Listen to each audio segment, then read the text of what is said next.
What is up, everyone? It is November 10th, 2011, and this is State of the Game. Tonight on the show, we have the newest father in esports world. It is Protos, of course. Players who's been streaming a lot more lately, that is Tyler.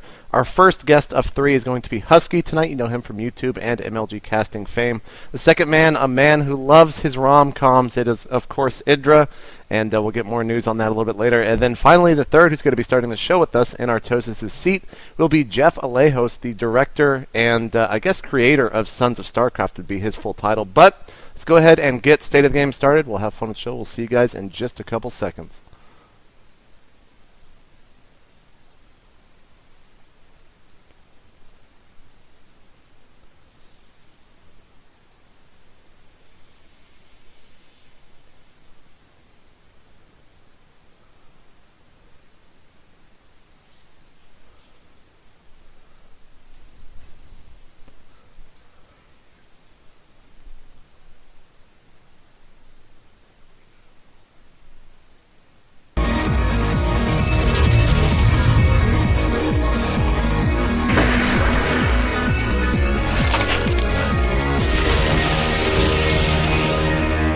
What is up, guys? Welcome to State of the Game. Let's go ahead and talk to Jeff. Jeff, did I get that correct? Are you the creator as well as the director of Sons of Starcraft?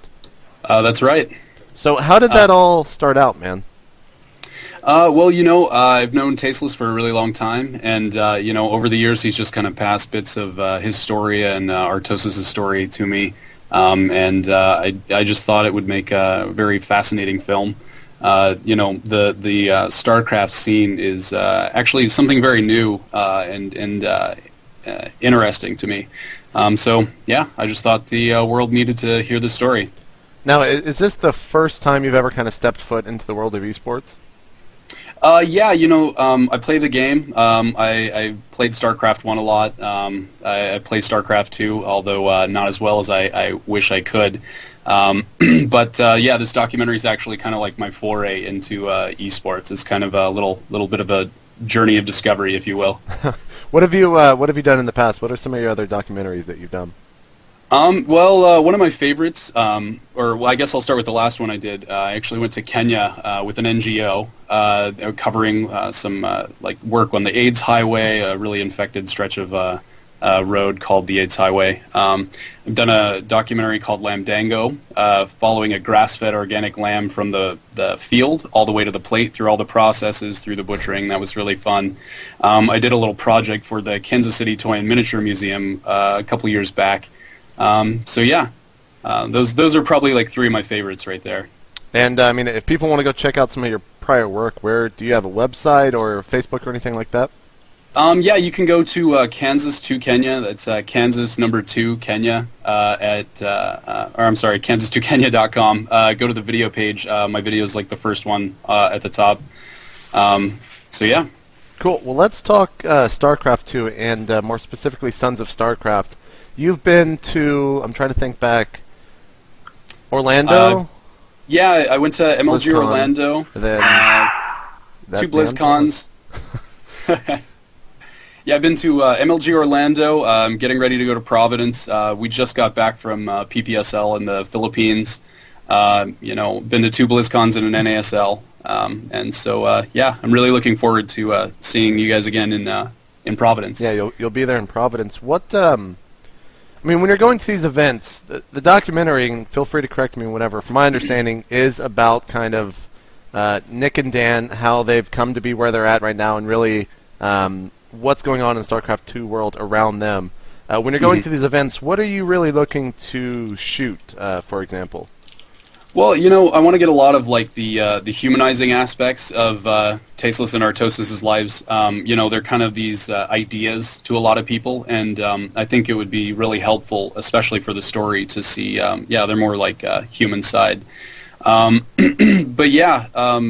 guess basically the idea behind it is to use Nick and Dan's story as the main narrative, and then through that, as they bump into all these different names and things, we can show the rest of the StarCraft world. But it is primarily centered around their story, and especially their story coming to Korea, and where they want to take their StarCraft careers in the future. Now, you're one of many documentaries. For some reason, it's become kind of a buzz thing right now in the StarCraft 2 world. Of course, we did have, oh man, why am I forgetting his name for some reason? Who's the documentary that we had on prior to this? Tyler, I know you were there for. Justin. Yeah, Justin Agnew. Star Nation. Yeah, Star Nation. Wow, I'm so sorry, Justin, for forgetting your name. But what is it about the StarCraft 2 world that's kind of drawn all of these documentaries to it, in your opinion?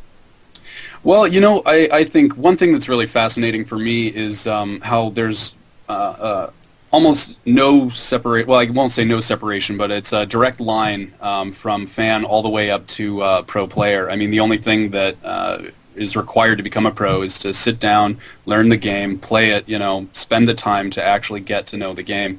And so, I think I actually said this on the Kickstarter website. It's interesting because the fans can become the stars, and the stars are the fans. Also, there's a real communal feeling that I feel is missing from a lot of different groups today. One of the interesting things when pros come out to Seoul for the first time, Nick and Dan will take them out. There's a specific bar, I'm forgetting the name of it right now, that they'll go to. But it's just really interesting to see a community that's so supportive of everybody within it. Cool. I've kind of been hogging the mic here.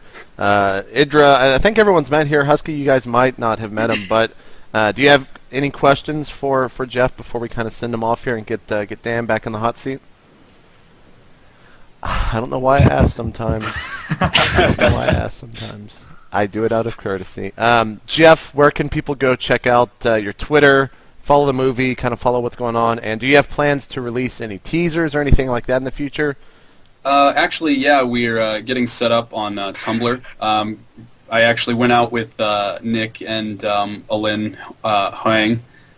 We got some Nachi, which is live octopus last night. I've got some really interesting shots that I think I should share. But now that I'm up on Tumblr, I'll definitely be able to, give people some teasers, give them an idea of what the film's actually going to look like. Also, you can check me out on Sons of Starcraft on Twitter. Cool. And projected release date? Do you have any idea right now? It's set for October 1st, 2012. Awesome. Yeah. Cool. So everything should be out.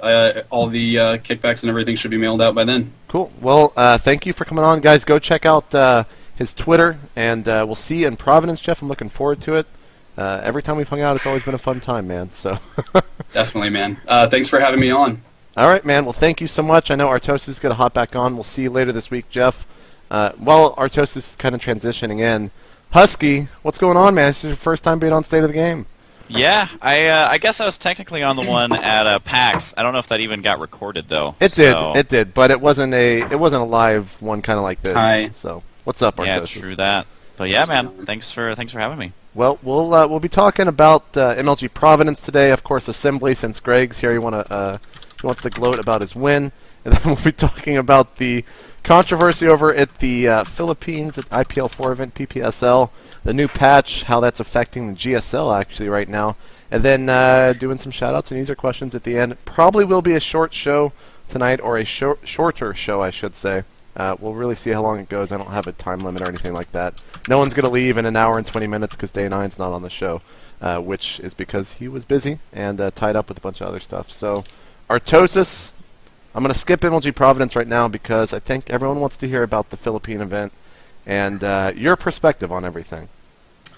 Well, it was a lot of fun. The Philippines is awesome. The fans in the Philippines are so amazing, and the food is really good. And I had a blast down there, to be honest. It was a lot of fun. Okay, so the non-PR answer is what I'm looking for. No, that's a big part of it, because one thing people are forgetting is the Filipino fans that were there had a great time. I understand, like, apparently a ton of stuff is going poorly, but on my end and on Tasteless's end, I mean, it was a really bumpy first day, extremely bumpy. We had to delay a lot of matches. We didn't get to commentate too much, and there was a lot of sitting around waiting for things to get fixed. But the fans were, like, really enthusiastic. They were always smiling. They were never complaining, which was really cool. Really supportive scene out there. As for all the drama stuff, I I don't really know. I've read some of it, but I haven't read all of it. So, I mean, you'd have to be a little bit more specific, I guess. I mean, I guess where do I start with that? There were things that happened that across the board I think were pretty messed up. You can go check out all the drama over at Team Liquid. I'm not going to read it verbatim, but I guess I'll kind of just extend this further to the rest of the cast. Tyler, I know that we spoke about it a little bit earlier, but I mean, do you have any more general thoughts about it? Because you didn't really care too much about it earlier, from what I was told. Yeah, I mean, it's gotten to the point with some of this. What? Did he go out? Yep, Tyler's too chill, man. Skype doesn't like him. That just shows you how much he doesn't care. He doesn't want to talk about it. I guess so, man. He's always. Why is he always rubbing his chin when his webcam freezes, man? What's that about? Silly Tyler. Well, we'll come back to him whenever he gets back in. Greg, did you catch up on any of the drama? I know you've been traveling a lot lately. Yeah, I was in Finland traveling. I just saw that IPL made an apology and everyone wants to kill some guy named Gus. And I don't really know what happened. I'm actually kind of curious about it, but not enough to read anything, so I don't know anything. Yeah, there's a lot to read. There is a lot. But there's 4 or 5 different apologies from several different groups. Yeah, all sorts of groups are actually apologizing. But I'm not. Fun. I mean, what the main thing is? The main thing that the first day was so rocky, or no? It was the main thing. Sorry, my voice is so out today. Yeah. The main thing was this person, Gus. What's up, Tyler? Turn on your webcam. Who? There were several different things that occurred. Just to run through them here, there's prize money that hasn't been spoken for, and this might have all been rectified. This post is kind of old. I'm not sure when this was updated. The fans in the crowd were charged $10, and this was for apparently VIP privileges, interaction with players, autographs, etc.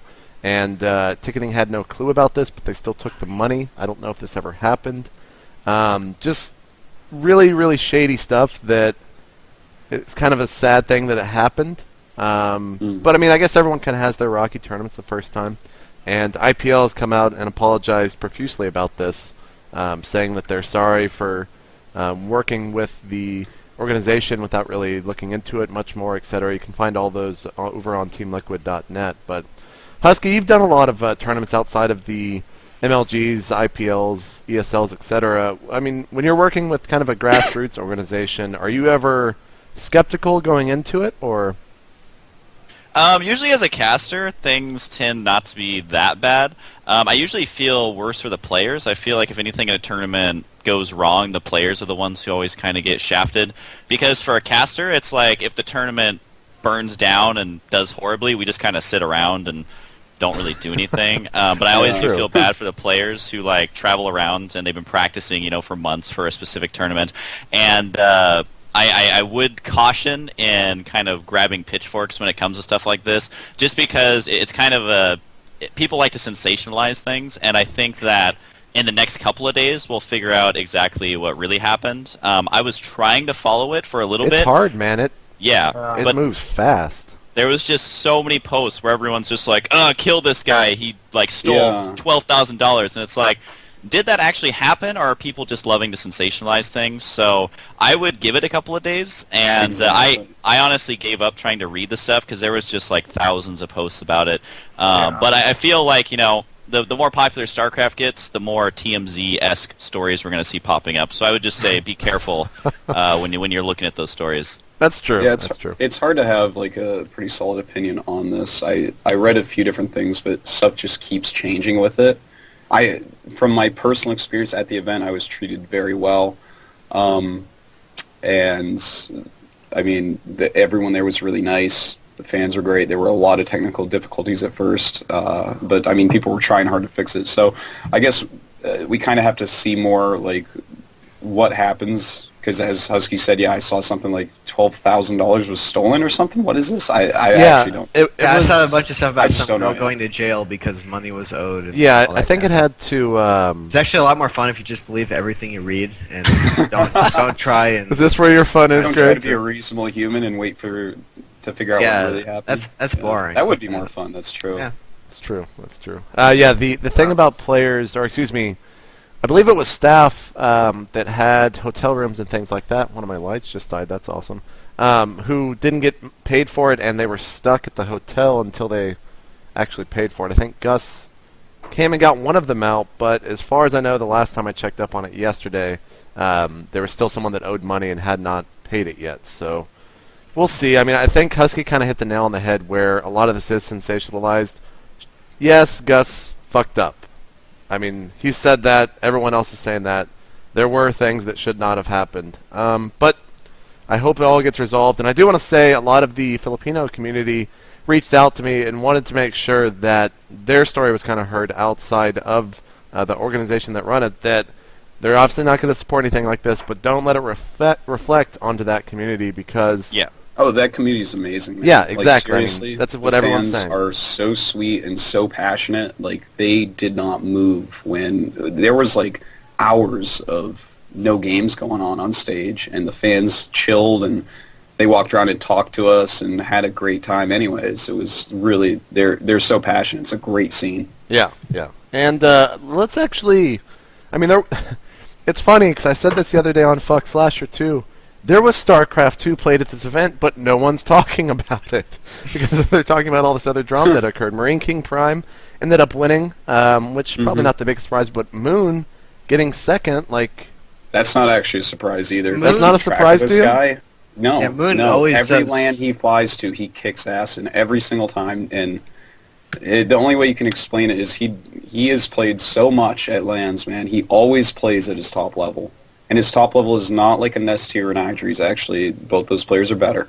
But he always plays really well under pressure. Like, really, really, really well. I got total respect for that. So I was not surprised to see him get that far. Now, what happened with... Actually, all the foreigners who have practiced in the We Made House, or in the former We Made House, said Moon is, like, completely unbeatable in practice. They said he's, like, a really, really top-level Zerg. And just Really? for some reason, it never shows in Korean tournaments. In GSL, he always fails for some reason. But Yeah. in practice, he wins everything, and when he flies to foreign events, he does really, really well. Yeah, So, he does. Huh. Well, who knows why he fails in I would so. believe it. I mean, I think that guy obviously has insane amounts of talent. So. Yeah. But I think a big story for that event was actually Sen, once again, just kicking everyone's ass until there's only Koreans left and barely losing.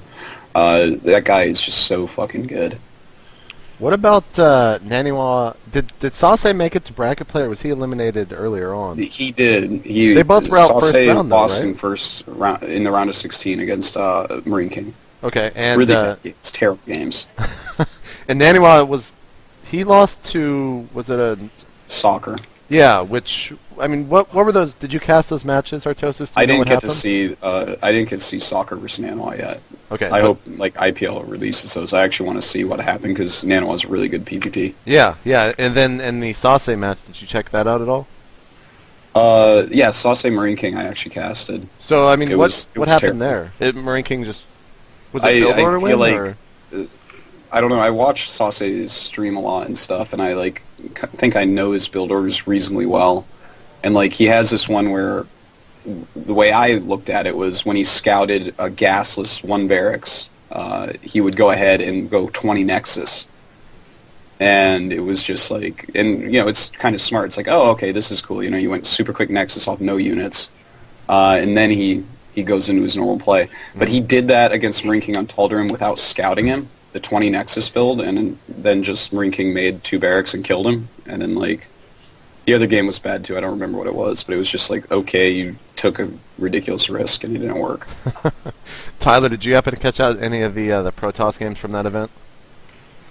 No, man. There was. I mean, after the so many delays in the first game or the first day, I was just like, I'm not gonna try to follow this tournament. Unfortunately, there were so many good people there, though. And there was, yeah. It was a shame I abandoned it, but I remember on the first day waiting about 4 hours for Naniwa versus Sin, because I mean that's an incredible Yeah. matchup, and yeah.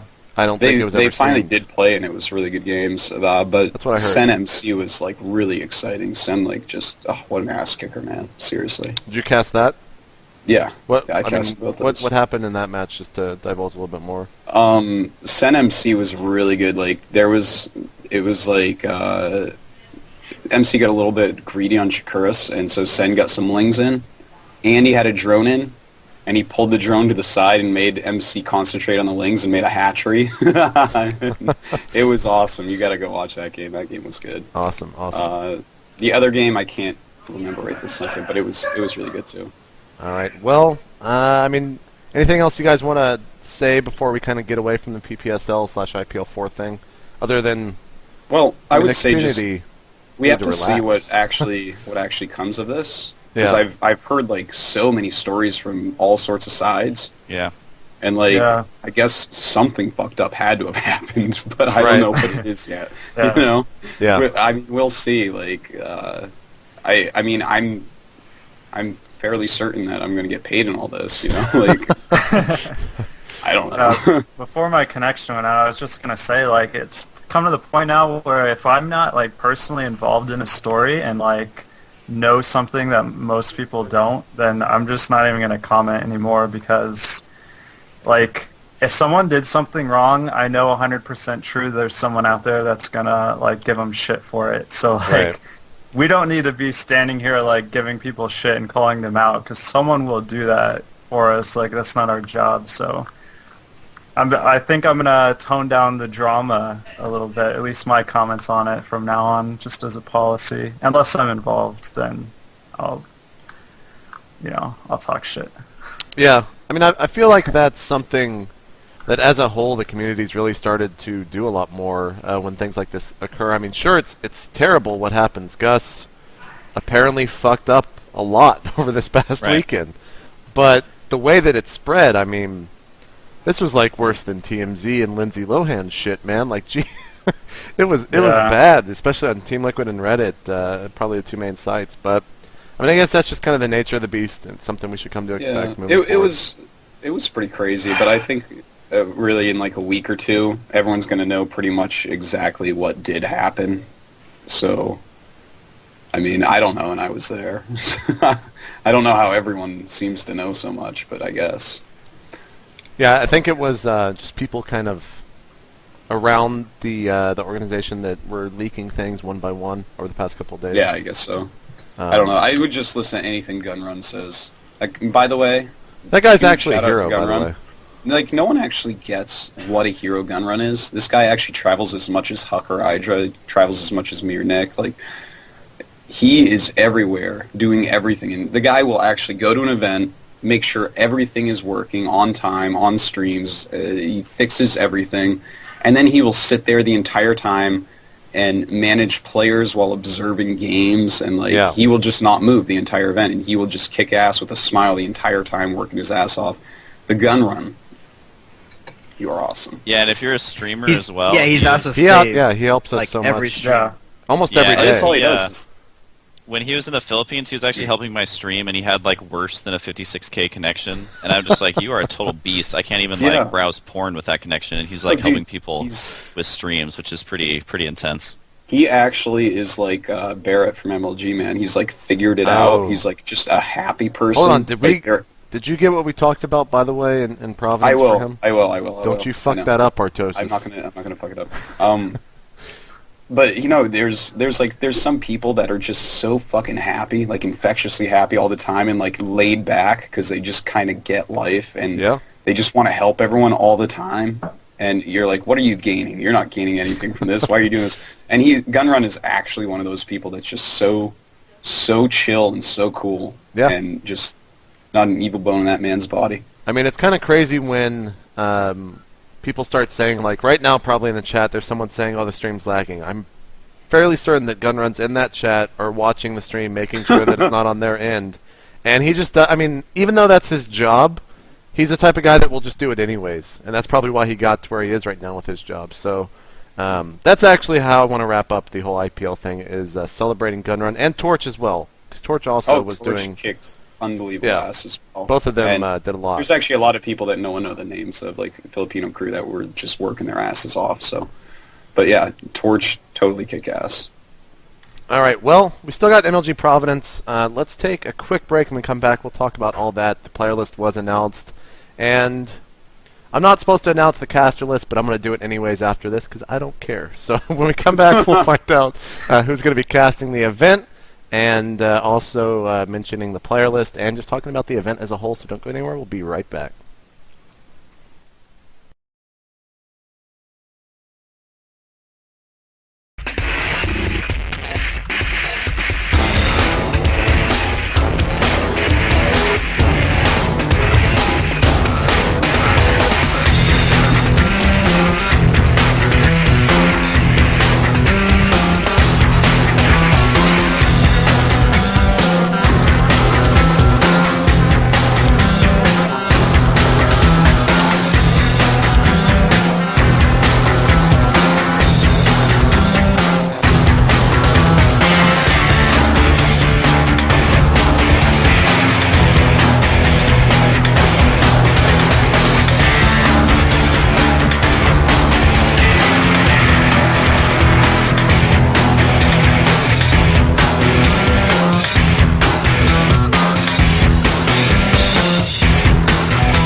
Guys, what is up? I hope you enjoyed the Skyrim commercials. I just spammed you. I do apologize. That's all they play here on JTV. I don't know why. Hopefully that game, once it comes out, they'll stop it. But anyways, let's talk about MLG Providence, and I'll just start off by saying Tastostis will be there casting. I will be there casting. Husky, will be there casting. Hussy as well. He might make an appearance. Mr. Bitter is actually coming over.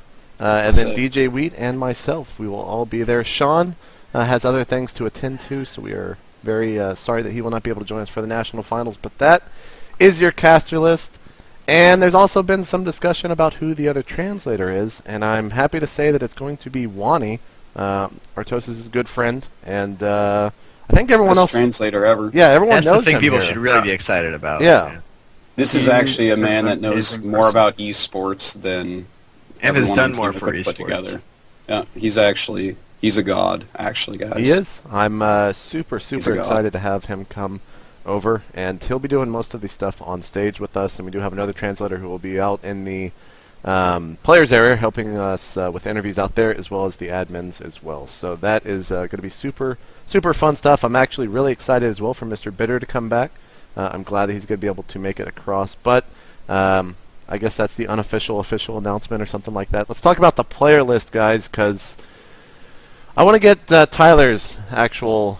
He can speak on this first. Tyler, looking at the player list, what are your initial thoughts, man? Well, isn't Can there you like... link me, JP? Yes, Stan, I'll link you. There's like practically an equal number of... Koreans.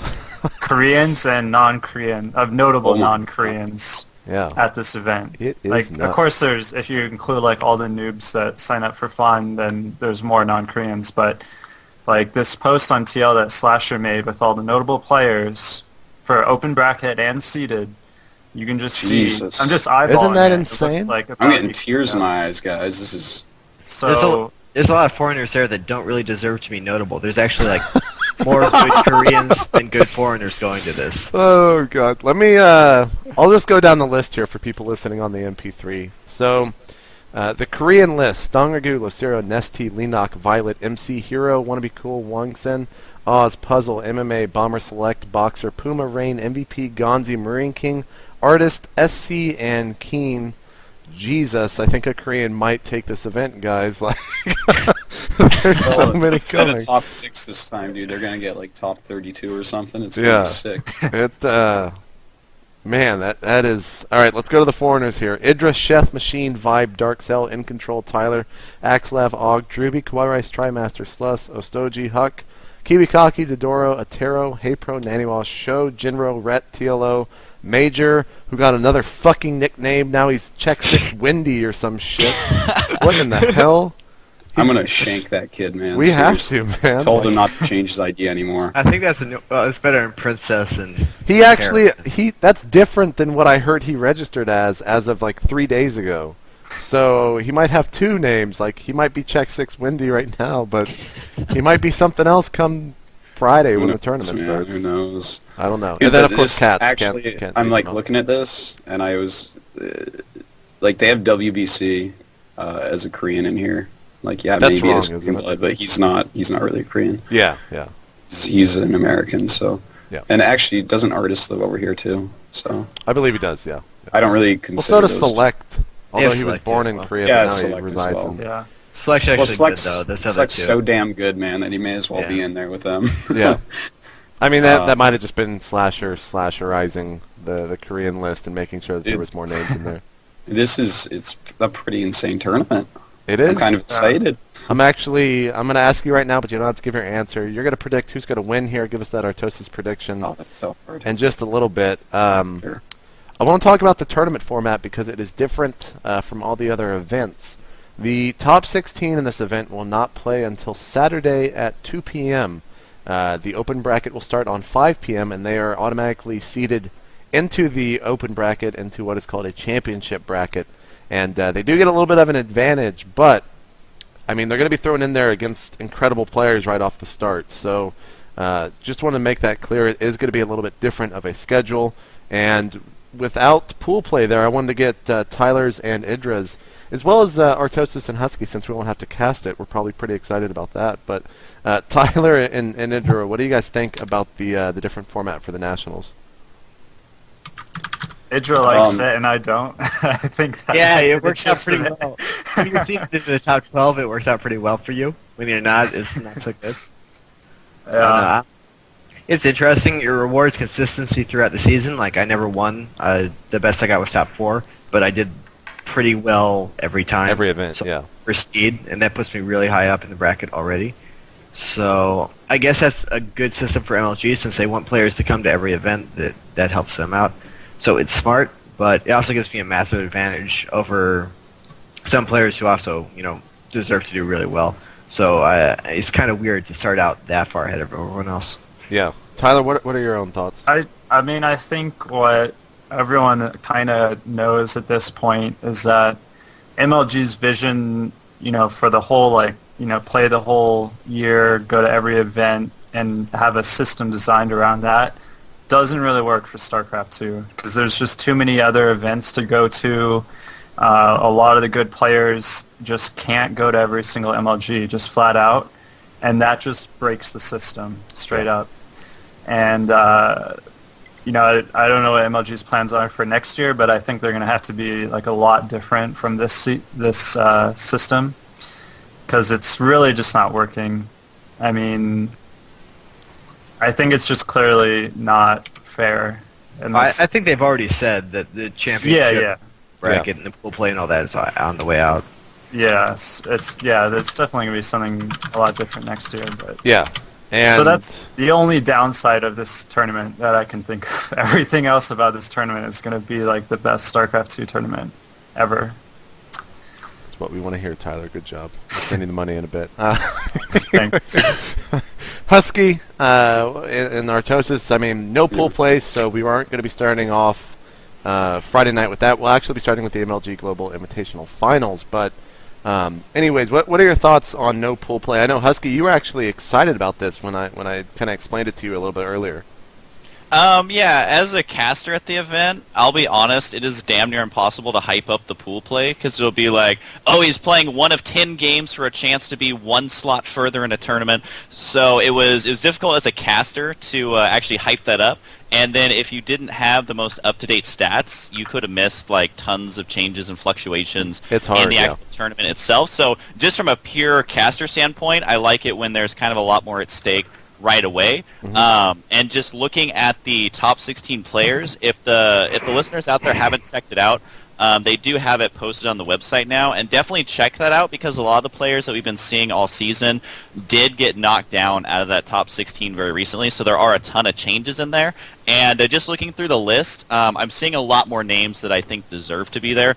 So at least as far as the players in the top 16, they look pretty good, but if I was a player, I would get exhausted traveling around to that many different events, and just missing one it can be a huge difference from where you're seated at, and if you even make the top 16 at all. So as far as casting, I think that the excitement level will be much higher. People want to watch from day one. If I was a player, I probably wouldn't be top 16, so I would be dreading having to play that many games. Like running into White Raw at the airport after MLG's, man, that poor guy is just willing to die, but he's White Raw, so he's the Terminator and never dies. He's willing to die. Yeah, I just think that I think it'll be good for casting, but I mean the players will know a lot more about actually playing the tournament. Yeah, I mean it's tough playing in the open bracket. It always has been, and I think this tournament will be no exception. When in the first round, I mean, Nesty, MVP, Bomber. Actually, no, he has top 16. So Marine King, SC, just names like that. Dongergu, I think he might have top 16, but. It sucks when the first, second, third round you could be playing big names like that, and you really don't have any idea until you get to the event. So, what is your opinion, Artosis, on the new format? Or not new format, but the national format? It is better than the previous format. As Husky said, it's just every game matters so much more. And I kind of like the fact that we're going to be able to cast some of the matches that are a bit lower down, because while pool play will give you better games overall, starting, I like to follow some of these players throughout the tournament. Like, I want to cast an ST, man. Just give me an ST games. Yeah. You know, and that's something that's going to be a lot easier to get. So there's like a bigger selection of players that we can cast, which is really nice. And I'm always in favor of like bracket systems, just huge brackets. Group play is pretty cool, but only if people get eliminated during it. Yeah. That's when it's really cool. For sure. Yeah, the problem is with the seeding group play, because you can go 0-5 and still, you're still into the bracket. So that makes the groups a lot less exciting. If you don't get first place, it's almost irrelevant where you place in your group. It just means like 1 or 2 extra rounds in the loser bracket. So it's really just a waste of a day, the way MLG does it.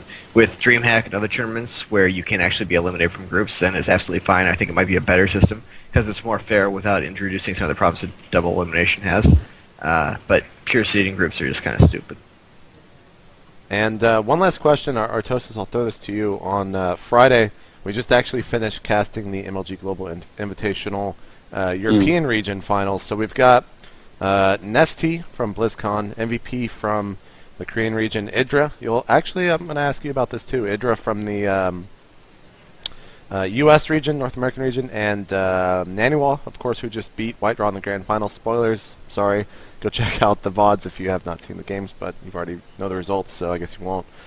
Who just won the European region. So that means the 4 of them are going to be put into a single elimination bracket, and 3 matches will be played to see who's going to win. That'll start off on Red Stream right at the beginning of Friday night.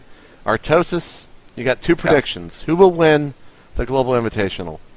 I would say, I think I can give that one to Nesty. You think he'll be able to beat IdrA, then beat whoever beats... well, I know he'll beat Greg because it's CBC. So yeah.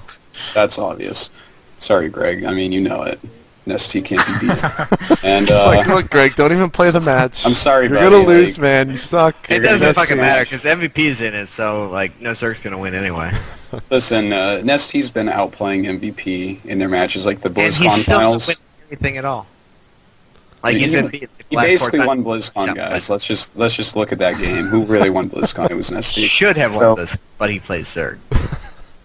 Dude, I swear to God, Greg, who said it just right? It was Destiny said he could give those controls to a Platinum Zerg and it beats MVP. Listen, Nesty is 6, so I think he takes that tournament, that little one. All right, and then for the big national final, who's going to win? Is MVP seeded? No, he is, right? He is no, not. he's the 3rd or 4th seed in the open bracket. Oh my God! I thought that he made it because of winning one. Oh wow! So he starts in round 1, man. So does Nesty. So does everyone else. Wow. Well, God. I think Zerg is a bit more volatile than Terran. Actually, I know that it is. So I think I give MVP that tournament. MVP's got to come from round 1, beat everyone. Prediction, that's yours? Well, I mean, that's actually not even too hard a prediction to make. He's actually, him and Nesty are like a level above everyone else, and Zerg is more volatile, so... And Terran doesn't lose to random shit. MVP goes, he goes mech and TVT, so he should be able to take out all the Terrans, because they're all going to make Marauders, like the fools that they are. And, yeah, man, I mean, MVP's still better than everybody except Nesty, so... Greg, Artosis just shit all over you. Wait. Oh, no. What's the map pool? Because actually, Protosses are finally getting good at that matchup, so... It's the same map pool that we used in Orlando. I think, you have Daybreak in it now, I think. Do we? So, wait, the new patch is out, which means Forges have cheaper upgrades, right? Yeah, we're going to talk about that later, but... Doesn't that give an edge to WBC? Sports so early. I'm so funny. Okay, no, I'm actually like that kid. I'll just go with what I said already. So MVP for both of them. That's yours. No, or Nesty. No, I'm sorry, Nesty for global. Then MVP. Okay, there you go. Right. Greg, you want to defend yourself at all, or you? I don't really know how to play ZVZ. I mean, I'll take anyone else, but Nesty's kind of good at it.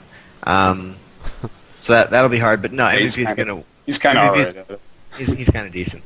He's like the chat's spamming that he lost to some random guy named Boom Boom. He did lose to Boom Boom last night in AOL 2-0. And he can lose to someone who would name himself Boom Boom. Maybe I can. I bet you it's because someone with the name Boom Boom did something so dumb that Nesty could not calculate for it. I know that in the second game, Nesty went mutas, and he ended up losing, but I don't know what happened. Nesty always was mutas. He said a long time ago he thinks mutas are the way to go ZVZ, and he's kind of right, but it does have vulnerabilities, so I don't know, maybe. And then, MVP is going to win the Global Invitational for sure. And then in the real thing, MVP has to be the favorite, but there's so many good players you can't really call... I could see a Protoss eliminating him. Protoss or Nesty eliminating him, but I can't really... I know his TVP used to be relatively really weak. I don't know if it still is. Compared to his other matchups, it's still the weakest, but if you look at the Protoss list that we have for this, where is it? Where'd I put that? There's just not that many good Protosses in general. Yeah, Well, Puzzle's going, isn't... I mean, who is it? It's Puzzle and Oz. Oz has MC, been playing really well, Hero. so is MC. Hero, Oz I mean, these are top-end MC Protosses. And actually, Huck played like a devastating good PvT the other day. That was like amazing. And then I've been watching some Tyler streams, man, and he's actually playing some games. So yeah, Dark Horse Tyler, maybe he can take the tournament. That's the Dark Horse pick. Yeah, I'm not even kidding too much, man. I don't know how much he's practicing exactly, but he's a good player. I'd say MVP is the most likely to win, but there's like 6 or 7 people who have a good chance, like all the best Koreans, and then probably me and Huck all have fair chances to win, but I think MVP would be the favorite. What about Dark Cell? Oh, Dark Cell. I forgot about him. I saw him on the list. I don't know who this guy is. He's the only guy on the list I don't know. Yeah, he's one of those guys that made me see that and say, well, some of the notable foreigners don't really, Sorry, Dark Cell. I just don't know who you are. Oh, God. Poor Slasher. Husky, you got a favorite, man? You got a favorite to win this shit? Dude, every tournament ever, I just say that Korean Terrans basically are the favorite to win. And That's a smart man. You're right. Whoa. I see that MMA is seeded the furthest, so I'm gonna say MMA. That would actually be a pretty cool win, I think. That's a smart bet, Husky. Dude, that's just playing numbers. From what I've seen, I mean, Terrans seem to just take basically every tournament unless something crazy happens. And so the Korean Terrans, when I cast them, it's just usually like, well, he's probably going to win. So that's my bet. Tyler, besides yourself, who's gonna win? Yeah, I mean, just in general, I guess I'll kind of make it broader. Will a Korean win this, or is a foreigner going to win this? I I mean, I think there's a decent chance of the foreigners winning it because they have a lot of good seeds. Like Husky and IdrA. So they only have to win like a couple of matches to get really close to winning the whole thing, and they're definitely capable of that, even if the best Koreans get through. And they might get lucky, and the favorite Korean's Nest MVP might get eliminated by another Korean who is a bit of an upset, and then Husky and IdrA have an easier time. So I'd say they actually have a really decent chance, but I agree with like loser bracket, right? There is a loser bracket. Yeah. Throughout the entire tournament. So yeah, that's true. But I agree with Greg that I think there's a lot of Koreans that could win. I wouldn't so heavily favor MVP and Nest because it's going to be a gauntlet, man. And I think it's whoever gets through is going to be a little bit lucky to have gotten through, and that's hard to predict, like who's just going to go on a run. So I'm not going to say any names, but that's my assessment. All right. Well, MLG Providence, the national finals will be kicking off Friday at 5 p.m. Eastern. Check that out, MajorLeagueGaming.com. We will all be there. I think everyone in the Starcraft Tour is going to be watching it, so I don't really have to tell you to watch it anyways. And I guess, do you guys have any final thoughts real quick on the tournament? It's going to be awesome. I cannot wait to see Nest in America. Again? Playing again. Yeah. We get to start off casting him on Friday. I'm super excited for that. Definitely check out.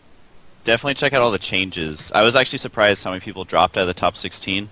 And it's just kind of blowing my mind how many people are very close to getting in the top 16. Mm-hmm. The players that were not seeded in that pool play or anything are pretty high ranked in that, so definitely check those out if you haven't. As everyone else was saying, this tournament's going to be retardedly awesome, so I think it'll be one of the better ones out there to date. And just for clarification, next Friday, I forgot that this is a Thursday show, so not tomorrow, then Friday after that, November 18th through the 20th, I think, are the events, the dates, so check that out. We're going to take a quick commercial break, and when we come back, we will be talking about Assembly, because I'm sure Greg wants to gloat a little bit about that tournament, as he is smiling for the first time today. And then we'll be talking about the new patch and how that's affecting a lot of the Protos out there, so don't go anywhere, we'll be right back.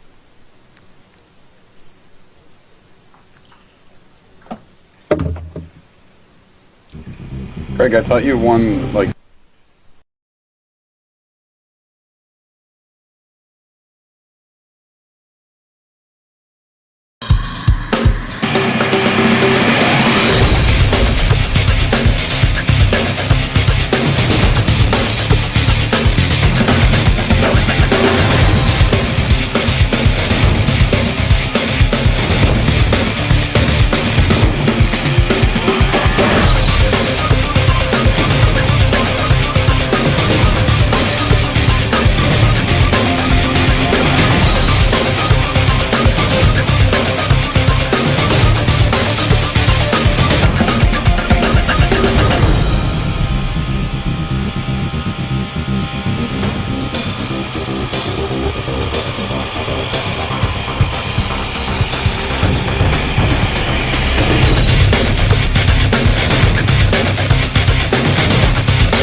Alright guys, welcome back. Now, Greg, I say Assembly, but it was not Assembly, it was the Asus Invite. What was the name of it? Star Invite? I forget, man. I'm dropping the ball. I lost my passion. Something. You don't even know the name of the tournament you won? Small details. All right, we're going to another break. When we come back, we'll get this right. Talk about the tournament, man. Talk to me about traveling so much as well. The tournament itself was really, really good. Invitationals in general, they tend to treat the players better. But yeah, they took really good care of us. They paid for the hotel, the flight, all the meals. They made sure we were where we needed to be, and they just, they did everything for us. So that was really awesome. The tournament itself, it was kind of small, but that wasn't really, that was just kind of where it is. In Finland, it's not a big population. It's not a lot of people who are into esports. They don't have a lot of big stars themselves. They just kind of have Elfie. So that limits it a bit. But yeah, it was a really great tournament. Really well won. I was happy to go to it. And as for the traveling, I don't know. It should be making me worse at this point, but I'm still kind of.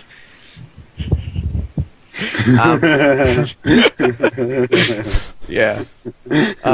It should be making me worse at this point, but I still seem to be doing pretty well. I'm worried it's going to kick in eventually, but I have a week and a half downtime at the EG house right now to kind of recover before Providence, so that should help out. So, I mean, looking at the bracket, started off, you played Show, 3-1 to him, IdrA, against White Raw, 3-0 to him in the semis, and then he played Select in 4-2. Would you say you had the toughest road to the finals at that event? It was a relatively tough road. Show, White Raw, and Select are all really good players. But I honestly feel like I got kind of lucky with the bracket. Huck and Damaga and Rhett are the three players I feared the most there, and two of them were on the other side of the bracket and got eliminated. And Rhett also, he was on my side, but he got eliminated by White Raw. So it was a tough bracket, but I got two ZVTs, and White Raw wasn't really playing his best in that match. So in some ways I got lucky, and in some ways I didn't. Honestly, I was really happy with my bracket. I thought, there's a lot of good players there, but the people I got gave me the best chance to win, given my strengths and their weaknesses. Right. Husky, I know you watched the event. What did you think about the matches that you watched? I always look at it from a caster standpoint because I'm kind of biased, and I just gotta say the combo they had going, man.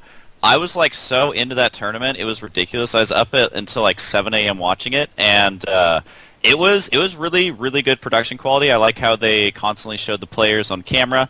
The commentary with Apollo and I think it was Total Biscuit was freaking amazing. Yeah, they did a good job. I don't get to watch as many tournaments as I would like with all the traveling and everything else I have going on. So to actually be able to sit down and watch a tournament that doesn't have a million hiccups was fantastic. And also, I think it was in the round of 8, the White Raw versus Rhett series. Mm-hmm. That one was good times. I heard that was a crazy series. Looking at the results, it was 3-2. What actually happened though? In that one, I always cheer for White Raw, but I also love Rhett, so it was kind of like I didn't know who to cheer for, and I think that was the last series they played that day, and it went on for an extremely long time. There's a lot of macro games, and Rhett started the series with 2-0, and then White Raw came back with the 3-0 to actually take the series. So that doesn't happen as much as people would like, so definitely check out that series. I don't know if they uploaded the VODs or if you can find them anywhere or whatever, but definitely check it out. And considering you look at the players in there, and that's only an 8-person tournament. Usually tournaments are a lot bigger, and for only having 8 people, it was an outstanding tournament. So whoever was behind kind of running that, they should run more tournaments because that one was a lot of fun. Now, Tyler, did you happen to catch the PvPs there at that event? I feel like I did, man, but I have no memory of it. I'll just ask you straight up, what is going on with Elfie, and why does he beat Huck 3-1 and then White Raw 3-1? Yeah, 3-1 for the third. He actually beats everyone PvP. What is going on with that? I don't know. I was talking to Husky about it at IEM, and he said, he's kind of shitty at the other matches, but he just beats everyone PvP, and no one really understands it. I don't know. Are there VODs for that? I gotta watch these then. He's gonna have to open it up. Well, I'm sure there's VODs somewhere, man. You can try to find them. Maybe they'll link them in the chat. But I'll just kind of go outside the tournament a little bit. When we were casting the Global Invitational Finals earlier today, the Phoenix build that Naniwa was doing in almost every game just seems so dominant. Have you caught on to this style, or are you using this style? What are your general thoughts on it? I don't know. Well, Phoenixes, they're just like tricky. I've used them kind of off and on, but I've never really been satisfied with the build for them. So I don't know, maybe Naniwa has found a build that he's comfortable with, and that's why he's using them. Like, that's really the only thing that's holding me back from using them all the time, because they're really, like, I mean, I've said this before, I think the best way to play is to harass a lot and constantly put on pressure. Like, any game plan that you can make that involves that kind of stuff is usually the best game plan. And so Phoenixes are, like, that's their role pretty much, is scouting and harassing, right, and, like, a little bit of utility in fights. So, I mean, I want to use them. Like, I want game plans that involve them. So I think they're great units, but, you know, I've had trouble making them, like, solid and work for me every time. So I don't know. I'll have to see if I can figure out what Naniwa has figured out, or maybe he hasn't figured anything out yet. Dan, you know it pretty well, I feel like. Can you kind of explain it better than you obviously explain it better than I can? What the build actually Phoenix is? play? Yeah, that we saw Naniwa do so much. The way Naniwa was using it was a 3-stock rush into 1 Stargate, and then he would add other gateways as he gets them pumped out. And he focused heavily on killing units with it. Because then if you have 4 warp gates and Phoenixes and you're killing units with your Phoenixes, I mean, he was just like running over Saucy and White Raw because they were not doing, you know, the super safe builds. They were doing whatever, and Naniwa was like, well, then I'm going to kill you because I have more units. So. Yeah, I've seen that kind of play, and it's really strong. I think it's kind of a coin flip, but I mean, that's what most PvPs are. So, like, I think if you know the guy's going to do that, I think you can be fine against it. I think there's better Phoenix builds than specifically that. That one's like a really good one for punishing people that aren't playing exactly right. But I feel like there's going to come out a Phoenix build that's like so good, and you're like, you can expand with it. You don't have to kill them. You know, there's going to be. There will be something. Yeah, because I've mostly been doing robo builds right now, and I think I have a pretty high win percentage against Phoenix builds. Are you getting a Twilight Council? Yeah. Okay. Like I was going to say. So you're getting blamed. You're like just making like Immortals and beating Phoenix builds. I'm like, Tyler, stop lying, man. This like, is not as the odds is going over there, you start an Immortal. Depending on the map, like, you want to start the Immortal so that it finishes right after the OBS scouts. So that if you scout a Stargate build, you can cancel the Immortal. And if you scout a Blink build, you can keep the Immortal. If you scout a Robo build, you can possibly also cancel the Immortal. It's your choice. Obviously, if you like scout some weird 4-gate or something coming, then you keep it. But you want to do that. And so I pretty much like always never build an Immortal against a Phoenix build, even when I open Robo, which is what can get you in trouble, is just that one Immortal can really cause you trouble dealing with the Phoenixes. So I avoid that, and then I think I think cannons are really strong. Like, if you set up cannons at your natural, like if they aren't doing like the 1 base all in, then cannons are strong because, you know, they're not getting Blink, they're not getting Colossus, therefore cannons are strong. So, like, if they try to do some timing and you're able to set up at your natural with like 3 cannons, and you have some force fields, then they absolutely cannot touch you at all. So that's like an ideal situation to get into against a Phoenix build. But, you know, a smarter player is just going to realize that they can't touch you and, you know, expand themselves, because you can't touch them either. Like, you're playing defensively. So if you get into a macro game, that's when it gets a little trickier. But I still feel like there isn't a good late game composition that includes Phoenixes. I think they're kind of dead weight. So I'm fine. What's that? Please continue. I was just going to say, I'm fine doing, like, very heavy Colossus. Like, obviously you've started out with Blink, so you have, like, a good stalker count with Blink. You go very heavy Colossus, and then you get maybe 1 or 2 Archons by the time you're maxed. And that's, like, if they've kept their Phoenixes and they have, like, 10 or 16 supply or whatever in Phoenixes, then you're just flat out going to have a way stronger army than them. Have you ever done Phoenix Observer DT? Yes. It's like so fun and it's so hilarious because like He was actually doing that on his stream, right, Tyler? I was doing it on my stream. It's really? my MMR reset on Euro. It's actually funny. Like, and like I only do it when I've already lost the game, and like I get so many wins from it when I've already lost the game. Is that why you're playing diamond players for like an hour or some shit? Because of MMR reset? Yeah, so like, but I was making like no regular units at all. Like I was making like pure Phoenix Phoenix Obs DT. Like my army was just like all DTs and like 5 Phoenixes and 5 Observers. Yeah, man. But that's against noobs. But like, yeah, if you have like mostly a normal army and then you do that to catch them off guard, your DTs can do a lot of damage. It's pretty sick. I've done it with like 20 Phoenixes and then just like 3 DTs. Gotta make sure you get those observers, man. Absolutely. Yeah, but again, like if you play defensively with that against that, you can't do anything. Like if I'm just sitting at my base with a cannon, I'm on 3 base with a cannon. I'm just maxing out on a Colossus build, like a Colossus Stalker build. Then my 20 Phoenix is gonna own your Colossus. Oh, okay. I guess this week's strategy session brought to you by PvP. Let's talk about the new patch, because I guess we've all been playing it for the most part, but also the fact that now 5 out of 5 Protosses have advanced in Code S, a stat that Tyler brought to my attention. On the old patch, too. On the old patch, yeah. So I guess let's start off talking about the GSL and the 5 Protosses advancing. Tyler, you brought the stat up. Did you watch all the games of the Protosses? I watched every single one, I think.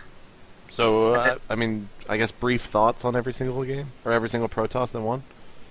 I mean, there wasn't like anything special going on. It was just Protoss playing better, I think. Mm-hmm. Like, it's never, I mean, I don't think many people have ever really thought that Protoss is imbalanced. It just seems really hard for anyone to consistently do the strats and with good enough mechanics to actually win a lot and show like dominance. So I don't know why that is, but it seems like at least for these 5 matches in GSL, that wasn't the case, and all the Protosses were actually playing pretty smart and pretty well. They just won their matches. Like normally, like there's nothing innovative about it. It was just every single game they were doing the right thing.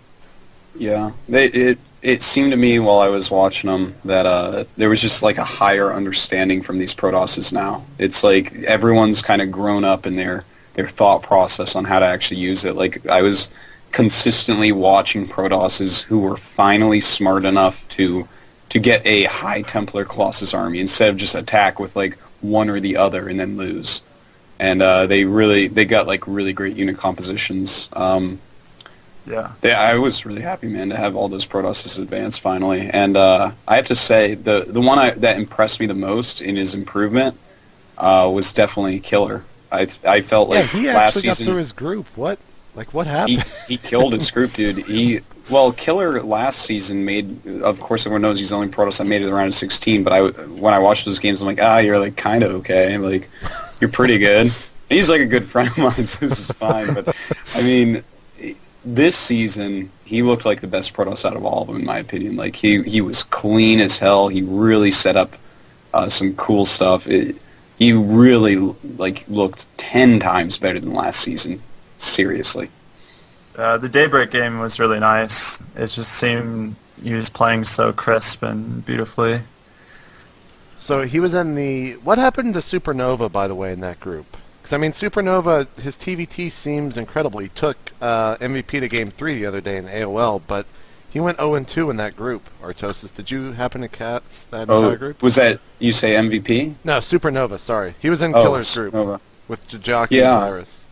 Yeah, well, Supernova screwed up. Excuse me. Supernova screwed up against Jakji. I thought he should have had that game. It was just like both players proxy barracks and went Marauder. So it was like the weirdest base trade you ever saw with stuff that can't hit flying buildings. So he just screwed that up. Then his other game was against Virus, right? No? Yeah, 1 sec. Yeah, his other game was against... Yeah, against Virus. Yeah. On Crossfire. Yeah, against Virus. Okay, I remember the game now. Virus is looking mechanically really good. He keeps his unit count really high. And he did like a little, like the worst drop I ever saw, but it was just to get Supernova out of position. And Supernova like sent his Raven with that. If he hadn't, he would have won the game. But he did, so he didn't get to point defense drone in time and save all his tanks from the Marauder shells. All right, I'm actually just going to keep going with this because there were some pretty crazy results. Coca winning his group. Did you cast that? Coca, Oz, Tasia, and no, that's the day that I missed. I didn't see that one yet. And then Dongragu, Bomber, Gumiho, and Happy. And Dongragu and Bomber are the two people that don't make it through. I actually, looking at that group, I would say Happy makes it out. He went for sure. 2-0. He won his group, yeah. Yeah, but, I mean, if I had to predict beforehand, I would say Happy definitely, and then probably Bomber or Dongragu. Yeah, Bomber went 0-2, and Dongragu went 1-2. Yeah, that's really weird. I don't know what to say about that, man. I haven't Bomber seen that. lost to DRG, which kind of makes sense. And then he lost to Gumiho, actually, on Tal'Darim. I don't know, man. Those are some weird results. Tyler, going back to the Protosses, though. Huck and Puzzle make it out of Group C with July and Clyde in there. Clyde going 0-2, so he can thank Artosis for cursing him once again. But, I mean, what happened? Yeah, but Clyde, I have to say Clyde actually played really well against Huck. That was a really good game. It was too bad. I really feel like Clyde is the greatest player of all time. It wasn't... I thought... I don't remember that game exactly, but I feel like... It was on Calm Before the Storm, if that brings anything back. Like, wasn't Clyde, like, winning at one point? Yeah. He was doing really well, yeah. He was, like, absolutely winning. Didn't he get round to 4? Oh, wait, you mean... Are you talking about in the game? Just talking about this. Oh, okay, sorry. First Clyde and the groups, their game. You remembered it, Dan? Yeah, I remember. Clyde versus Huck, are we talking about? Yeah.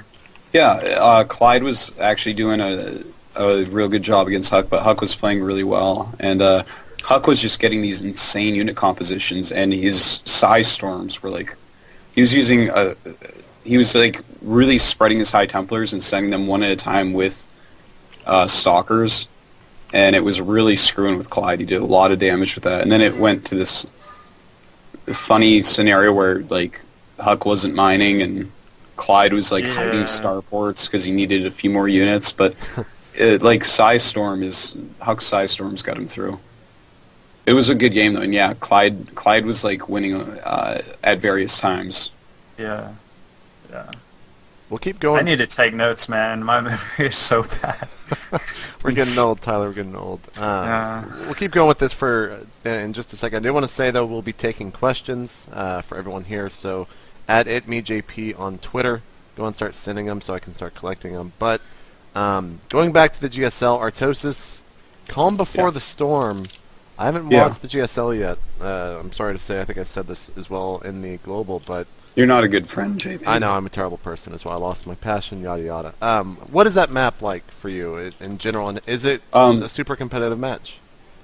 The map is really cool because it forces a completely different style than the other maps. Like, you basically, everyone is going Nexus first, Command Center first, 3 base Zerg real quick.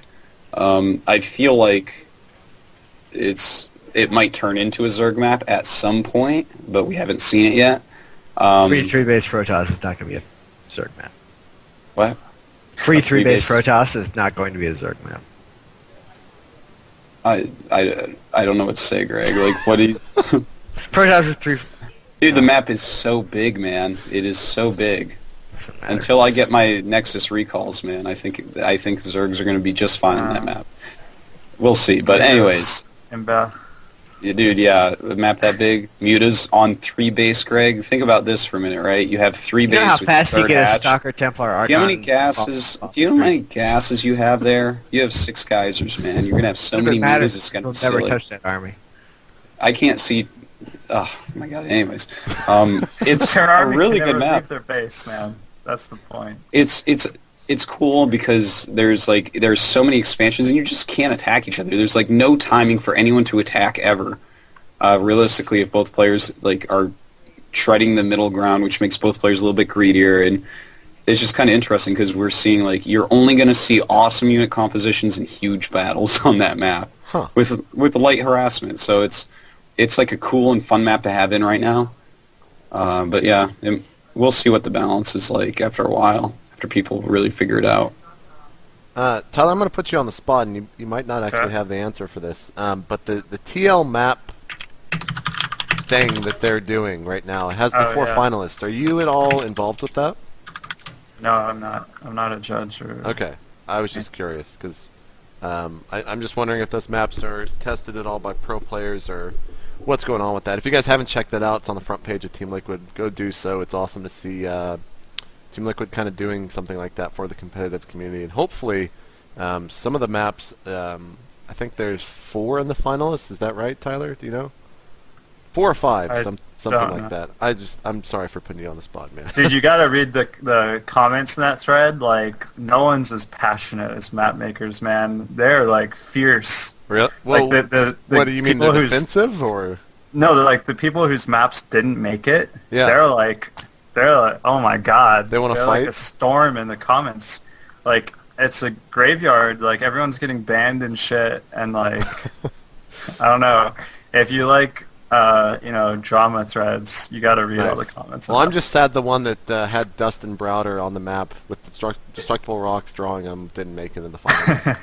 that should have won it, in my opinion. Let's see. Oh, the new patch. We actually skipped all the way over that. Tyler, I guess, is the resident pro level Protoss here. Sorry, Artosis, you're a caster, even though you want to be a pro player as well. Wait. What happened? I'm sorry. I'm reading this Reddit rage at us for being reasonable humans about the PPSL situation. I'm sorry, I wasn't listening. Don't go fuel that, man. Everyone's gonna go upvote it now, and it's gonna be like. I'm gonna throw my shoe at you in Providence for mentioning that. I guess we shouldn't be so reasonable. Too bad In Control isn't here. What did you ask? Poor his voice cracked. What were you the saying? whole point is that you're not good enough to be asked anything. Yeah, so. That's what I was getting at, man. I wasn't listening to you guys at all. I'm sorry. It's all right, man. Don't worry about it. I'll close that thread now. Okay. All right. Tyler, talk to me about the new patch and how it's affected the game with how little it's been out. Well, I mean, I think I said this on a show before when we were like previewing it when it was PTR, but yeah, the changes in cost for the upgrades is not a huge deal, especially the weapons and the armor. It's like such a small change. So anyone who's still like just getting weapons and armor, that's having almost no effect at all. It's really, really tiny, but the shields are definitely more accessible, and I don't know if many people have really messed with that. I think Sheth mentioned how he's seen some Protoss do the good old like 7-gate blink stalker in PvZ, but they get shield upgrades with it, and then since the stalkers never die, they're mostly just taking shield damage. It's like really strong because the shields get hit so many times, they're depleted, they charge back up over and over, so becomes Does that really up effective. the recharge rate, those shields? I don't think so. It's just they're lasting longer, so they have armor. Sure. So I don't know. I don't know if the shield upgrade is going to end up helping a lot, but in general, the upgrade's not a big deal. The EMP radius is a pretty big deal, I think. I already can feel it so much when I'm playing PvT, so I'm getting EMP'd. Like, it's definitely smaller. Definitely feels a lot smaller when I'm playing. And just I think Terran armies in general are, whenever a Terran army gets in a battle, it's usually very much like one person wins by a landslide or the other person wins by a landslide. You don't generally have close battles against Terran, and you can never retreat against Terran. So the point is even a small change, okay, this group of units didn't get their shields reduced, might be enough for you to hold the line. and like have enough DPS long enough to like out DPS the medevacs that are healing, and then you like win the battle in a landslide. So I think like small changes, especially to damage, or maybe you get one more storm off because it didn't reach this one high Templar, that can like totally change a battle. It'll be hard to like exactly know that the AMP change is what made the difference in the battle, but I think that will be happening here and there. And I think we'll just be, you know, when we're sizing up this Terran army and this Protoss army, which one is likely going to win in the battle, I think people are just subconsciously going to value the Protoss army a little more now because the EMPs are just going to do less work. Yep. So I think it is going to end up being pretty big change, but it's something we're going to have to feel out a little bit more, and that's just going to take time. Dan, even though you are not a top-level player, do you have any thoughts on this? What, the shield upgrades and stuff? Yes, man. Yes, the shield, man. The things. Close the Reddit thread, man. Jesus. Dude, I have to read about this, man. People are so angry. You said you closed it, man. I opened it back up, Tyler guys. started talking, and it's like, I'm going to go open that thread up again. Jesus. Oh, man. Do you want to respond to the thread? Do you have something you need to Yes, say? should we respond to that Artosis? Do you want to make a community statement right now? Hold on, I'm trying to figure it out because I haven't read everything because I've been traveling. But apparently we're terrible people because we don't know everything about this drama so far. I read like 5 words of it, and I know exactly what they're all saying. So let me respond to it. Let's do it, Tyler. We're The voice fucking of State of the Game. I think orders, okay? Like we're not. It's not our job or our role to like figure out the whole story. Like if the whole story's out there, then we'll comment on it. But I don't think we've ever like pretended that our show is the kind of show that like gets to the bottom of things. And if we're just wise enough at this point to not comment on things that when the whole story isn't out and you're like mad about that, then like I'm sorry, I guess like you shouldn't watch this anymore. Yeah. But I think, you know, when a whole story is out and we know all the facts, we're definitely going to talk about it if we feel like it's relevant and people want to hear our opinions. But in this case, it's very obvious that the whole story isn't out yet. So we're just not going to talk about it so much. Yeah, it's. I mean, if anyone actually got screwed from it, I feel bad for them. And I think we said whatever the gun run says, just listen to him. I'm sure he knows what's going on, and he's amazing. So I'm not going to pretend I actually know what's going on with all of it. Are we done with that? Can you close the thread? All right, I'll close it now. Close the thread. Oh, man. As sad as it is to say, okay, so, yeah. that's all Go ahead. Reddit's turned into, to be perfectly honest. There are, like, some good posts every now and No, then. dude, there's, if you want to watch Day9 play a non-StarCraft video game, just go to StarCraft Reddit, dude. It'll give you the links. True It's that. totally cool. I'm actually supposed to ask you, Artosis, how do you Yeah. feel about Day 9 being Grandmaster in all 3 races right now? I'm happy that he has enough time to play. I don't. I'm flying around everywhere. He said So. he can be. Yeah. I don't Okay. think he said he is. Guess who else can be? Myself, Tyler, Greg. Husky doesn't play enough. He casts a lot. Dude, but if there was a He could fill the Grandmaster... Grandmaster all 3 races. If there was a Grandmaster for Nexus Wars, I would be on that shit so fast. Oh, I trust that. So, I trust that very well. But no, I that's mean, all that really matters. whatever. I mean, why? I don't understand this question though. Like, No, it's just, that's the community. he has being the 3 community. Grandmaster accounts right now. That's- I'm glad he has the time, man. I don't know how he has it between playing Amnesia and casting. Good for him, though. Alright, guys. When we come back, we'll have community questions. Twitter.com/ItMeJP. Go and start sending them. And I want to say sorry to everyone in the chat right now who's struggling with actually participating in that. If you want to be a mod for the chat, send me a PM at on TL. My ID is ItMeJP. Let me know if you mod for any other streams. That'll definitely get you the mod status or whatever. But this is actually ridiculous. I am incredibly sorry. We've actually banned probably 2,500 people, but it looks like it's not enough. So let me know if you want to mod. Send me a PM on TL, and we'll be right back with some questions from Twitter. So tweet them at me. Ask anyone on the cast anything you want. We'll see you guys in just a couple of minutes.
just gonna end up leaving him here, but Oh, someone. What are you guys doing? we'll get that. Hold on, guys. I have to block Phantom Brave on Twitter. All right. Well, he knows that you blocked him now because this is back on air. Oh.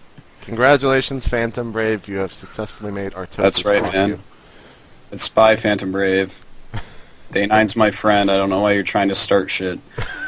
All right. Let's do some questions. Twitter.com/itmejp. This is going to be rough because I haven't really proofread some of these.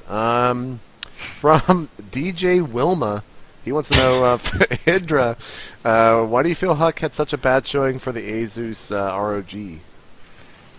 Huck actually deals really poorly with jet lag. He's really uncomfortable with it, and he flew in the day before that tournament. Usually he tries to give himself more time to prepare for events, just because he knows that's something he doesn't really like to do. And he wasn't able to this time because of his schedule, and that really threw him off, so he just wasn't playing at the level he's capable of for that event. And Elfie's PvP is really fucking gay. That'll throw anyone off. Artosis, the number J, wants to know, what gender is your kid? Are you willing to reveal this information? It is female. Oh, Dan, I am so sorry. Why is that, JP? That's really weird of you to say. You'll understand, man. You'll understand. I have like an illegitimate kid, I guess is the way that sounds. But anyways, let's keep moving on. What else we got? Tyler, what are your plans for 2012 as far as Starcraft 2? From CHBM4. Gonna stay in the U.S. and just keep doing what I'm doing, but be practicing more and winning more. I mean, I guess I'm still gonna like focus on MLG because I'll be living in the U.S., so that only makes sense. Like focusing on all the NA tournaments, but try to do some international travel. So yeah, nothing's really gonna change. I'm just gonna be playing better. Artosis, a lot of people actually asking you about being a father. I guess just to summarize, Well, I'll let them know when I am. Yeah, I mean, like, what is it? I guess everyone's just asking, like, what does it feel like now to know that you're going to be a father, and how are you going to deal with that with all the travel and all that stuff? I mean, maybe that's too personal, but. Well, I mean, I don't know, man. I guess I'll just have to let people know when I know. I don't have anything right now. Well, let's just keep moving on through the questions from. I'll still be casting and stuff. Don't worry, everyone. Okay. I'll still be Wait. traveling. Dan, I know that you're like an encyclopedia, and I know that some people, when they find out that they're gonna have a kid, they like start reading like everything about caring for your kid and preparing for the pregnancy and stuff. Mm-hmm. Have you started to like catalog the history of human knowledge on having kids in your brain yet? Not that deeply. Thank you for that. And making me look bad. You have time, man. You have time. I'm sure like you're gonna learn it all in a week. So that is probably how it'll go. It can't be as hard as StarCraft, so I'm sure I'll do fine. I think that's what people wanted to hear. That's it, dude. We got Cola Molson wanting to know how do you guys think Huck will do in his new Code S group. I think I have this information pulled up, so Show me the group real quick. It's actually just like the craziest group. It's MMA, Nesty, Lenok, and Huck. Oh, that's so hard. Like, is he gonna make it out of there? Well, I'm glad Huck's getting a rematch against Nesty. I'll be interested. He plays against Lenok first, so he should Lenok has a win pretty that? poor CVP relative to his ZVT, so that's certainly winnable. And then MMA generally beats Nesty. So if he does something gay to MMA, then he could make it through. But he should definitely beat Lucira, and he can make it happen versus Lenok, you mean? ST. He can make it out. It's a possibility. Huck's been playing really well, man. If that happens, what Greg just said, MMA takes out an ST, then he takes out Lenok. Huck definitely has chances, depending upon map, to take out MMA. His PVT looked really, really tight the other night. Yeah, that'll definitely be hard for Huck. Good luck to him. Someone's wanting to know what I'm drinking. It's a Blue Moon. I apologize to Alaskan Distillery. What else we got? Husky. I'm sure you don't want me to ask this, but people are wondering if HDH2 is ever going to happen, or if you have any plans to run a tournament yourself in the future. Yeah, definitely tournaments in the future. And as far as HDH, he's surprisingly busy with the IPL. Every time I turn on Twitch TV, he's like casting for that. So he's definitely ridiculously busy. And I'm busy too, and our schedules don't really line up. But there are more tournaments definitely in the works. Like if anyone followed the GSPA, we had an amateur bracket that was like 10,000 people. That was awesome. It was me and Sean. And there's definitely more stuff like that in the works. Is it going to be branded as HDH? Probably not. But I would absolutely love to do a tournament for and do it right for something for Heart of the Swarm. I think that would be amazingly awesome. Because to me, there's something about casting a game that no one's really tried out yet, and then when you see that stuff for the first time in a tournament setting, it's always pretty exciting. Yeah. So there's always working on tournaments is something that we're always trying to get behind, and sponsors these days are pretty easy to find. So it's just trying to actually run a tournament that is worth your time watching, because there's so many tournaments. There's like at least 2 or 3 tournaments every week, so it's kind of hard to make something that is furthering esports. Because before with like the HDH, it was like kind of the first big Starcraft tournament, but now if we had one that was similar to that, it would be like the biggest joke. So it just goes to say like how far esports has come in the last 12 months. So I try and do things that are making, like, kind of furthering esports, not just kind of mimicking what everyone else has done. And I feel like we did a little bit of that with having a 10,000 amateur tournament, so we want to try and do something even bigger than that, like 30,000 people or something. Awesome. So we'll see, but it's a lot of work to run that stuff. Anyone who's ever ran a tournament knows just how much work it is and how frustrating it is to get everything to actually work right. Yep, amen to that. Another question for Husky, and I guess IdrA as well. They want to know when are you going to do a laydown interview with IdrA? That's all up to him, man. As everyone knows, I already got trolls. What, you guys don't know about my laydown interviews? I know about your laydown interview, Husky. And they are very good. It's basically the more intimate way to interview someone, because everyone's done a sit-down interview. That's for like Channel 6 news bullshit, where you're interviewing people you're curious about. But actually getting in bed with another man and interviewing them, that's where you get the real answers. So, I mean, I try not to ask people who get uncomfortable when I ask them. But White Raw, like, he was in bed before I finished asking the questions. So, I mean, it's... Well, I learned gay chicken from Artosis, so I have no boundaries. So, anything goes. I'm the best. So, the laydown interview with IdrA is the most requested one, but also my laydown interviews are very Zerg heavy, so I've probably caught something from that. But I'm totally down, and I don't actually drink or party or anything, so I'm always just forever alone in my bedroom. And you can still come out, though, man. You just don't have to partake. That is true. I'm putting you on the spot. You're coming out in Providence. I'm sorry, man. Last MLG, Husky were really fun, man. Come on. Yeah. Yeah. I don't know. I like chilling in the room. That's where the real party's at. And no, that's not. If this ever got out, but the last MLG, me and Sean walked into our fresh room to find Dan and Tasteless already there partying. Yeah, and sorry about that. JP was there too. And Greg was there as well. We apologize. I'm telling you, that's where it's at. That's okay. You got us this time. People Eridar wants to know, Liquid Hero and Puma, should people be talking about them more? Puma's actually kind of fallen off, right? Yeah, Puma's fallen off a little bit recently. Well, because he won the first 2 foreign events he went to, so that's kind of a high bar. No, I understand that, and that makes sense, but he is not increasing in skill at the same rate a lot of these other Korean players are. It's just he doesn't look as good as he did in comparison, or anything. Like, he's definitely fallen off some. There's just no denying it. But he's still, like, kick-ass, but we should be talking about Liquid Hero more.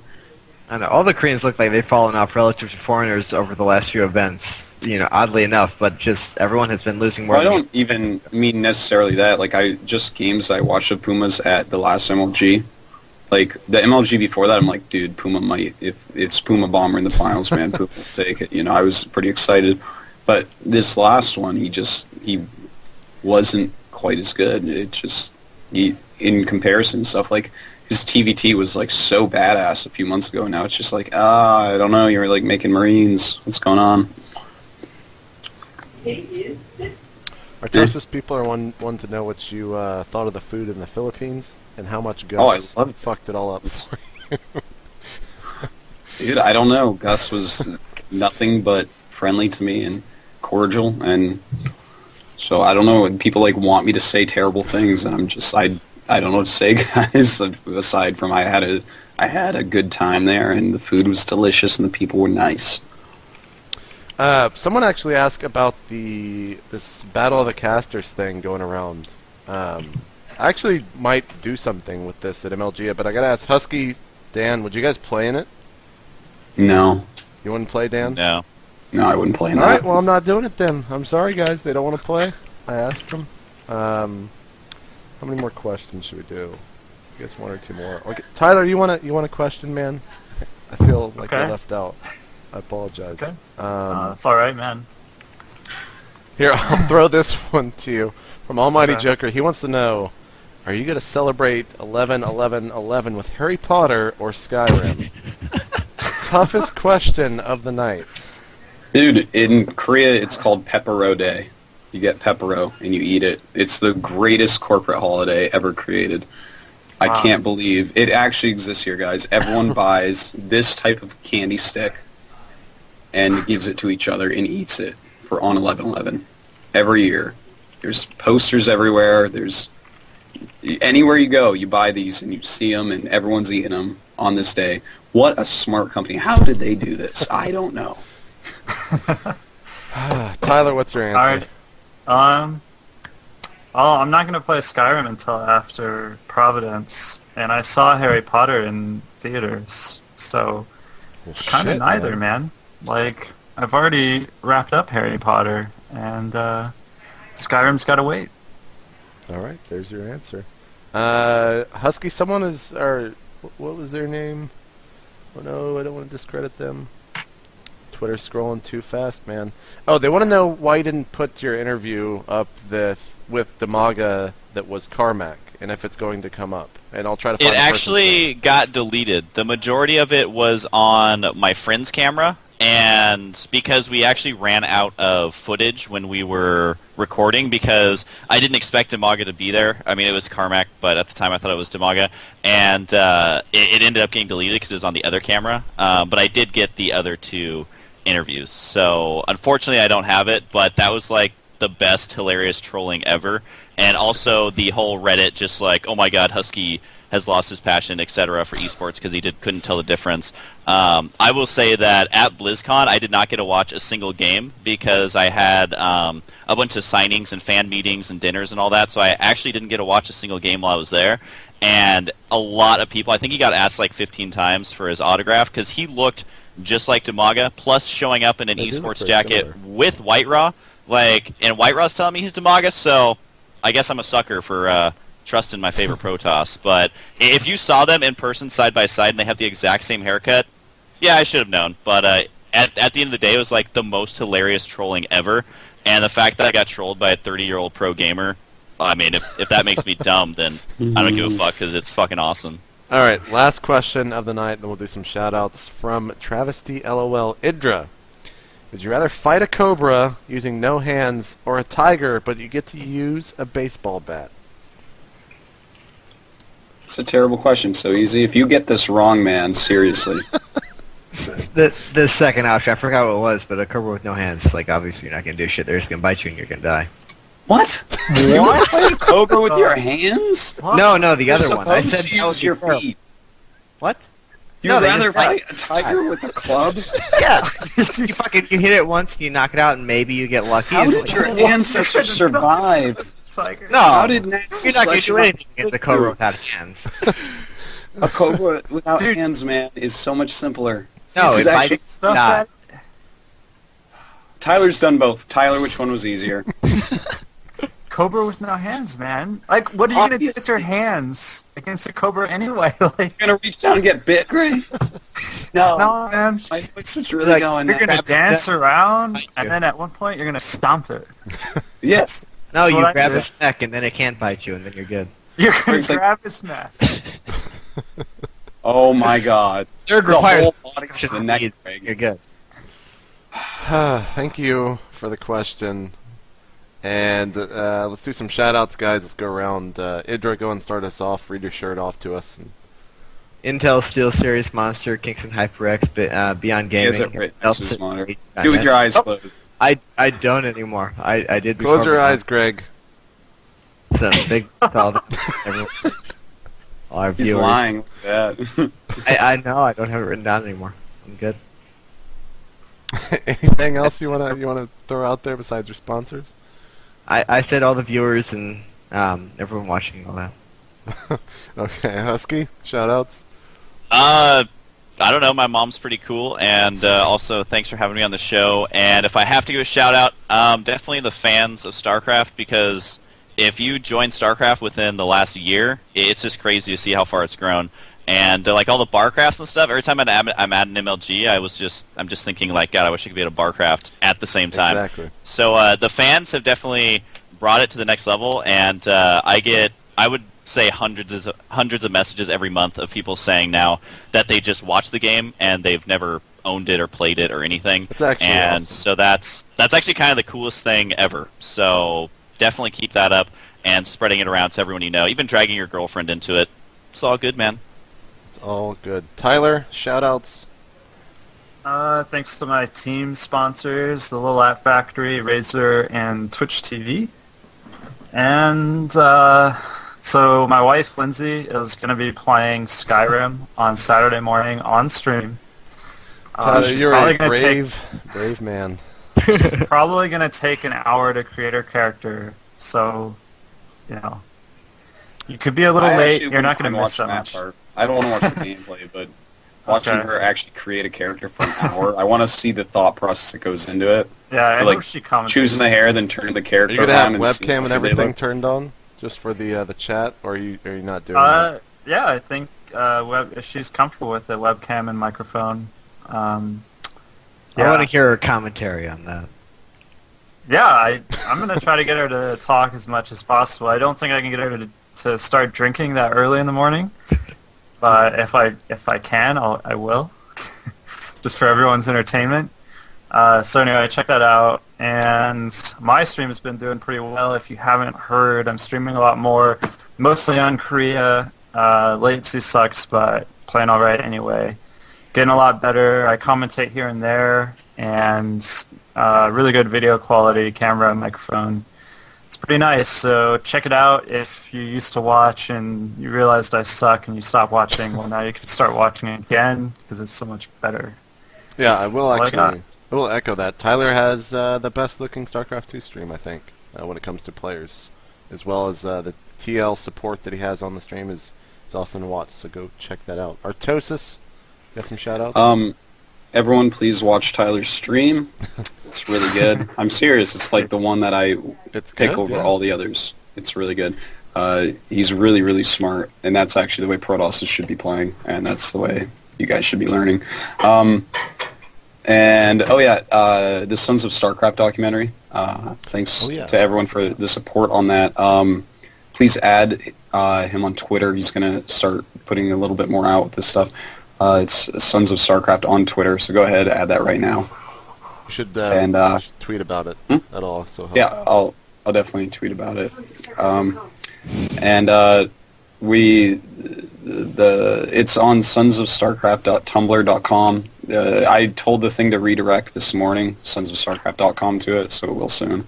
But he's opening up donations again because it's just the scope of it is getting pretty big. Nick and I are flying around even more than we ever thought when he started this, and it's just getting bigger and bigger and better and better. So if you'd like to donate, please go right ahead. It's on sonsofstarcraft.tumblr.com, and he has all the. It's like the Kickstarter thing again, where if you like donate a certain amount, you get like the DVD or whatever. So. Please feel free to check that out. Donate or don't donate. Just want to increase some awareness about that. So, thank you. I will say, go check out The Handsome Nerd. Is it still thehandsomenerd.com? Oh, yeah. Can we go crash that? Don't crash it, guys. HandsomeNerd.com. Everyone go. No, don't crash it. HandsomeNerd.com. It's really annoying. But yeah, we sponsor TSL now. So, sweet. Buying any of their shirts directly helps the team. The website's down, by the way, Dan. Thanks, JP, you prick. And with that, we'll end the show. Possibility of State of the Game at Providence 50-50. We'll have an answer for you guys. Tune in. If there actually is going to be one, I will let you know. Otherwise, don't expect it. And all of us will be there, as In Control always says so well. Come up, say hi to us. Don't be afraid, even if we're Not walking. Tyler. Tyler is concentrating. Okay, He'll have don't a signing bother Tyler. at the event if he has time. Don't bug him, though. I want him to do well. All right. Don't bother Tyler. Everyone else is okay. Even if we're walking incredibly, incredibly fast, grab us, say what's up, etc., etc. Well, JP, we are literally... JP, you're screwing up, man. No, man, look, they can do that, but then we'll just be like, hey, man, we're busy. Like, I still want them to do it, man. If we are running, we can't sign No one someone runs. We don't. You're the only person that does the weird waddle when you try to get away. No one else. Jesus. Me and Nick will not run. We gotta get out of here, man. We gotta get out of here. I'm giving away the secrets, guys. All right, thanks for tuning in. We'll see you whenever we do our next show. I'll have some more info about it. And In Control and Day 9 will be back for the next show. So thank you guys for tuning in. We are out. See you guys later. No fans to talk over here, folks. Gotta say is it's an honor to play you Teeler, and let's give the audience the show of a lifetime. Oh.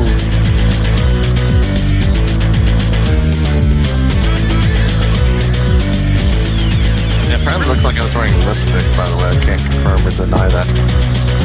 Like literally, like, hey Sean, so what's gonna be